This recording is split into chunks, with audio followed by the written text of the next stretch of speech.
In this video, we will look at signs of trig functions. At the top of the screen, you'll see A equals 33.08. This is the measure of my reference angle right here inside the triangle. As I move my point, my XY, around the circle, you see that changes. Also, for this point, the x value is this horizontal distance. So that's given here in the ordered pair and also here just as the x value itself. The y value is this vertical distance up to the point xy. So that's given in the ordered pair as well as here by itself. And then r is the distance from the origin to the point. And remember that's formula is the square root of x squared plus y squared. So this is r, and that's given right here as a value. We need this value when we're determining trig function values. So sine is defined as y over r. So each of these values that are given over here have been divided so that we have a decimal value. So when my angle is 33.15, my sine is 0.55, approximately. My cosine is 0.84, and so forth. So what you need to do as I move this point around, you need to one thing is look to see what the sign of these trig functions are. Notice that when my point is in quadrant 1, all of these are positive. So you'll want to make a note in your notes that for quadrant 1, all of the trig functions are positive. Also, be aware of what happens to the values. When my angle is really small, notice that my y value is 0.01. My sine is 0.01, and so that's so my cosecant, which is the reciprocal of sine, when the sine is really small, my cosecant is getting really big, 92.2.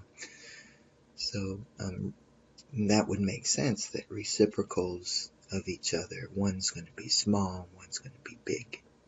Now if we move this up so that my angle is almost 90 degrees, you see that my x value is almost 0, so cosine is very small, and the reciprocal of cosine, which is secant, is big, 167.79. Alright, so quadrant 1, all of the trig functions are positive. Now, quadrant 2, which of the trig functions are negative and which are positive? Well, the only one that's positive is our sine function and the reciprocal of our sine function, which is cosecant. The other ones are all negative.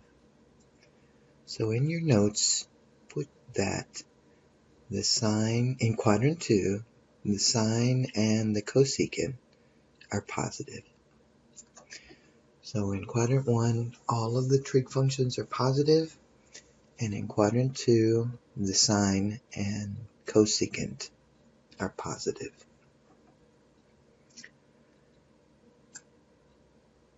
Alright, as we move down to 180 degrees and on into quadrant 3, now this time you can see that in quadrant 3, my tangent is positive. And then his reciprocal, which is cotangent, is also positive. So quadrant 1, all of them are positive. In quadrant 2, the sine is positive. In quadrant 3, the tangent is positive. And then in quadrant 4,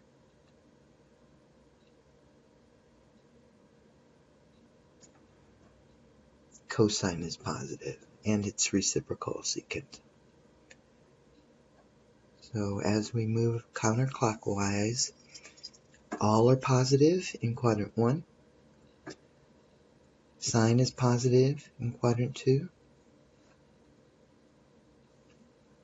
Tangent is positive in quadrant 3. And cosine is positive in quadrant 4.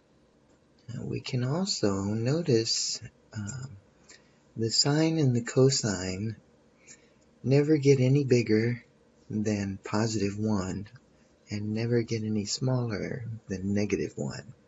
So keep an eye on those two values while I move around.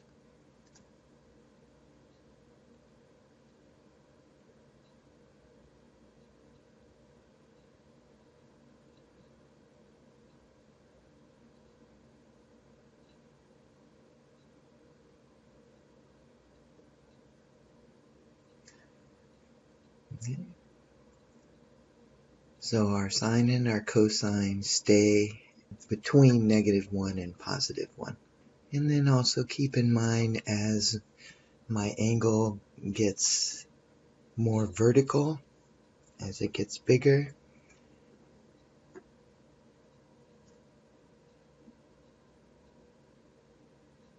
my x value gets closer to 0, so the cosine gets closer to 0, and my y value gets closer to 1, so my sine gets closer to 1, and then my tangent ratio, which is y over x, gets big.